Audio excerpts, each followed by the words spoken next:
My name is Emily. I am 33 years old. I live with my husband Henry in a small house. Our life was simple.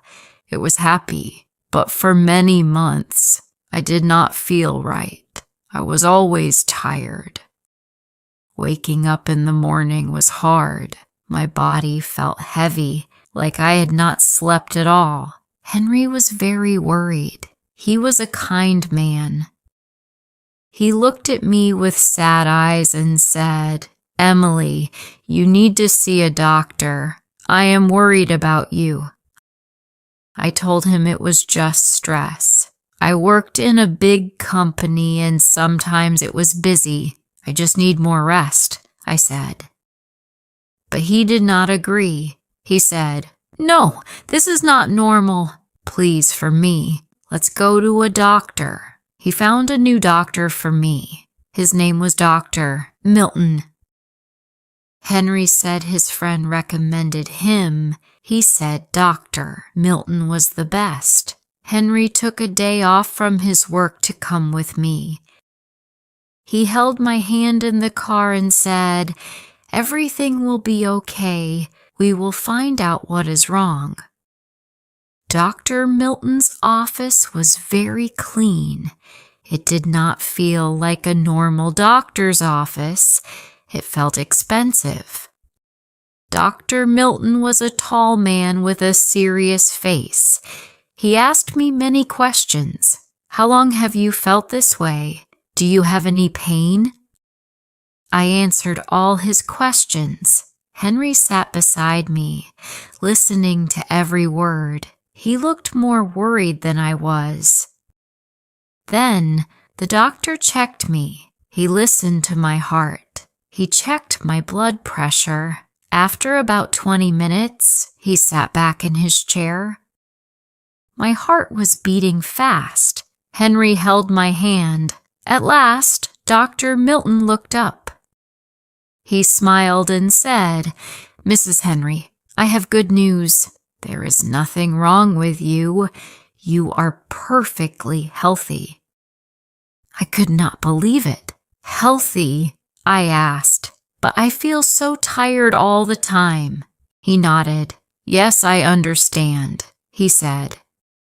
"But all your tests are normal. Sometimes our minds can make our bodies feel tired.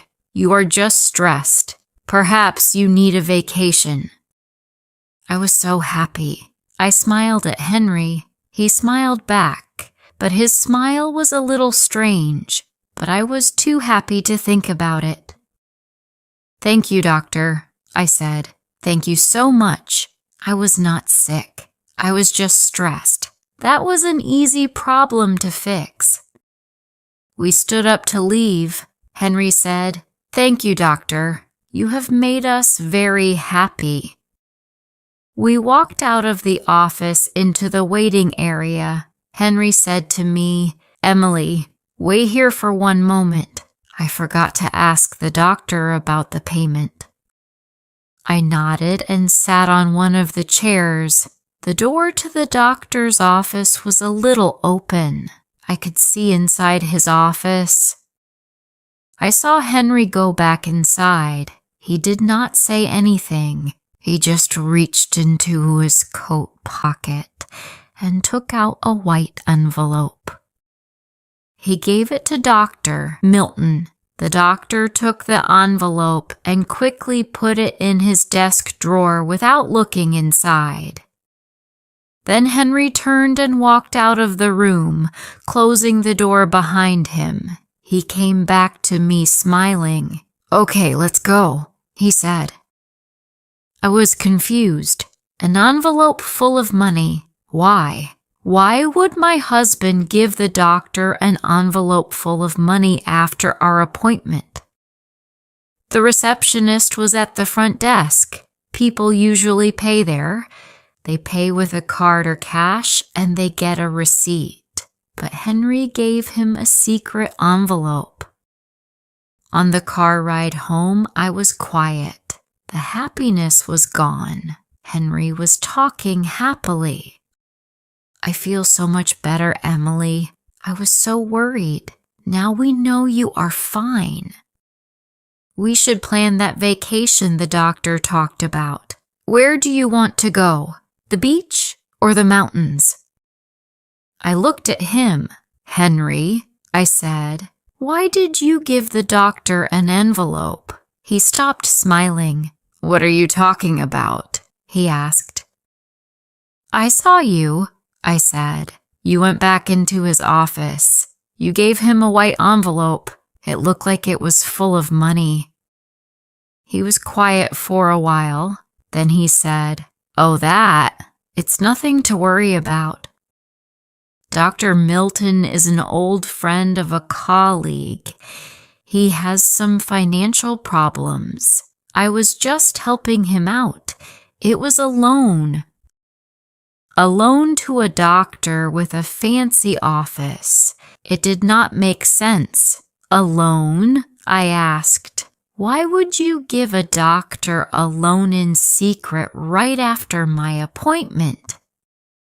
"Emily, please," he said.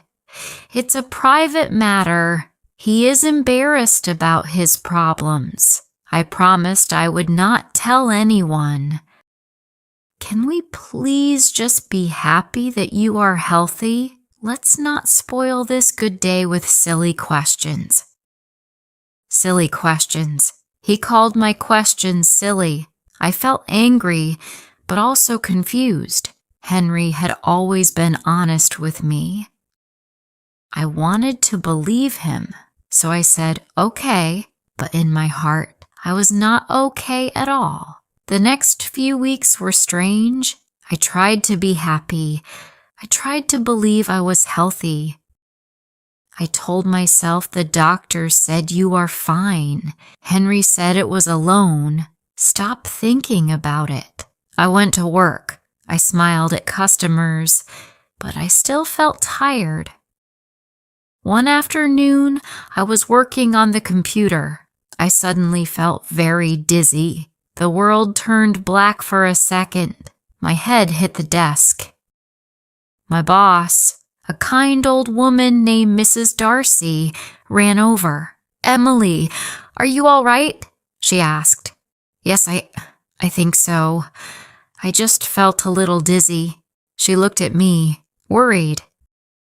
"This is happening a lot, isn't it?" she said. "You should really see a doctor." "I did," I said. "He said I was perfectly healthy."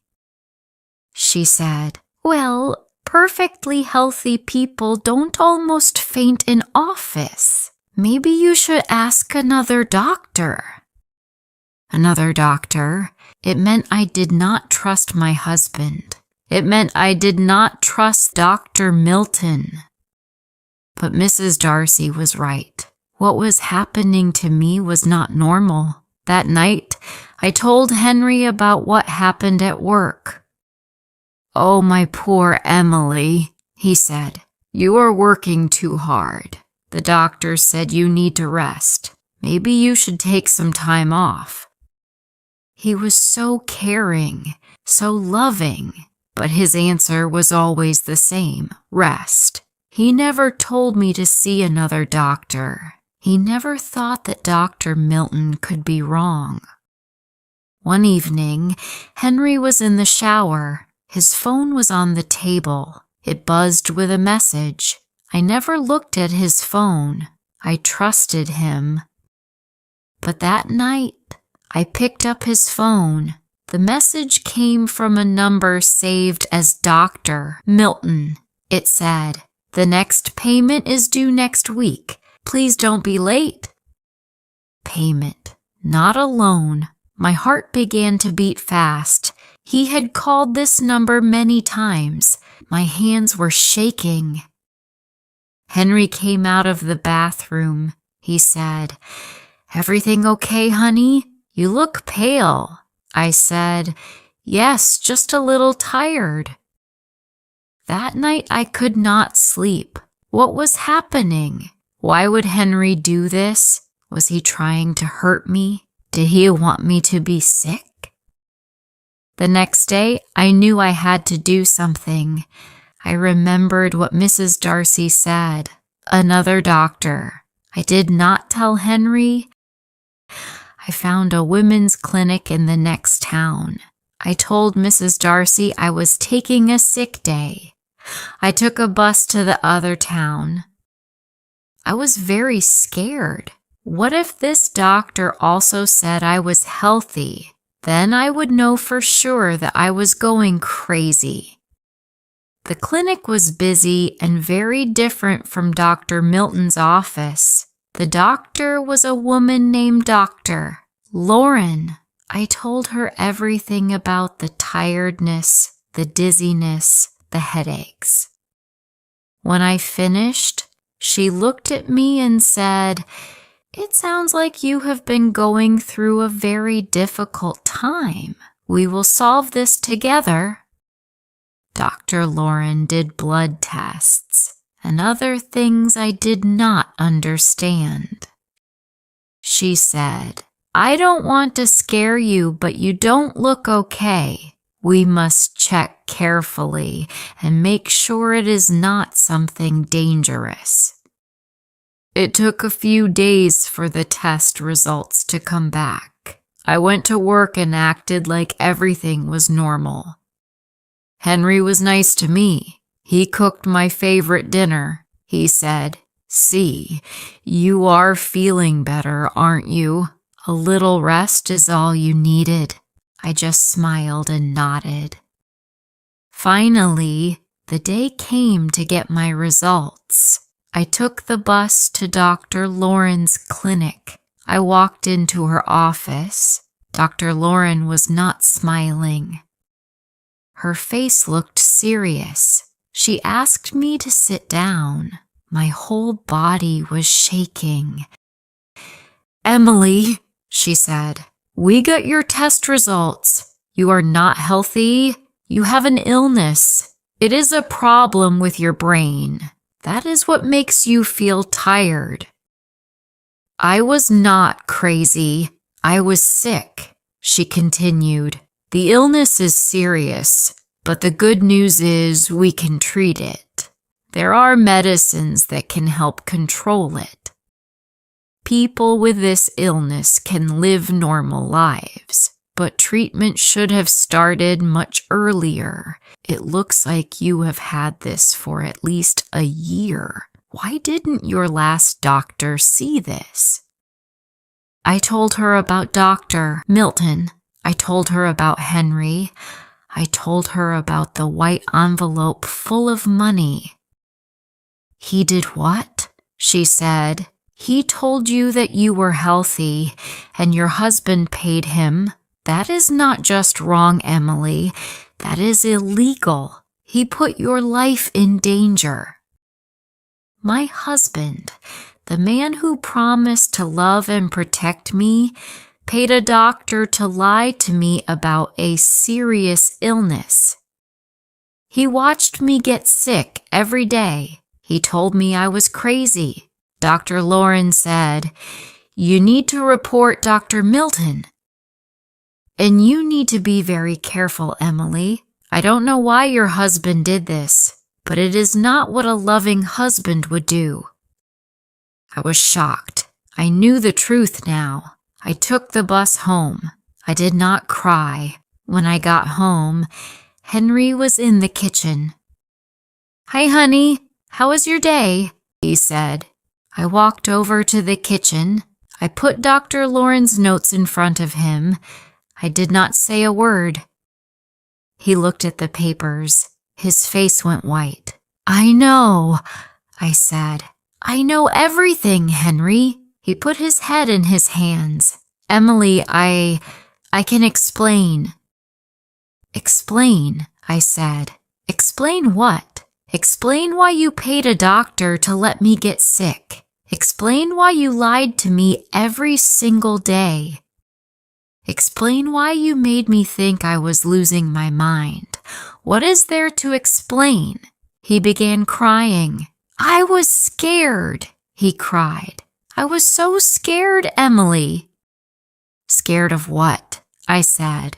"Scared of losing you," he said. "My mother, she had the same illness. I watched her get worse and worse. When you started having the same signs, I was very scared. I couldn't go through that again. I couldn't watch it happen to you. I just stared at him. This was his reason, he continued. I thought, if we didn't know, if we just acted like you were healthy, maybe it would go away. I know it sounds crazy. I know, but I was so scared. I found Dr. Milton. He was in debt. He needed money. I told him I would pay him if he just told us you were fine. I just wanted a little more time with you. I didn't want our life to become about hospitals and medicine. He did not do it for me. He did it for himself, to protect himself from his own fear. He was willing to sacrifice my health, my life, to avoid his own fear. Your mother, I said, did she get treatment? Yes, but you decided I didn't deserve it. I finished for him. You decided to play with my life because you were scared. I looked at the man crying, and I did not know him. He was a stranger. I love you, Emily, he said. I love you so much. That's why I did it. No, I said, that is not love. Love does not lie. Love faces fear together. It doesn't hide from it and let the person you love suffer alone. I went into our bedroom and began to pack my clothes. He said, Please, Emily, don't leave me. We can fix this. I'll do anything. I'm so sorry. Please forgive me. Forgive you, Henry? The trust is gone. Every time I will look at you, I will see the lie. I will remember every day I felt sick and you told me I was fine. I can't live with you. I finished packing my bag. I called Mrs. Darcy. I told her what happened. She said, You can stay with me, Emily. You can stay as long as you want.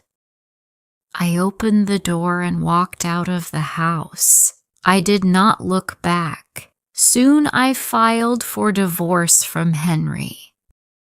Sometimes the people who love us the most can hurt us the most.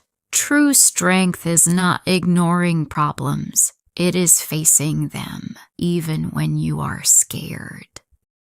If you liked this story, please like, comment, share, and subscribe.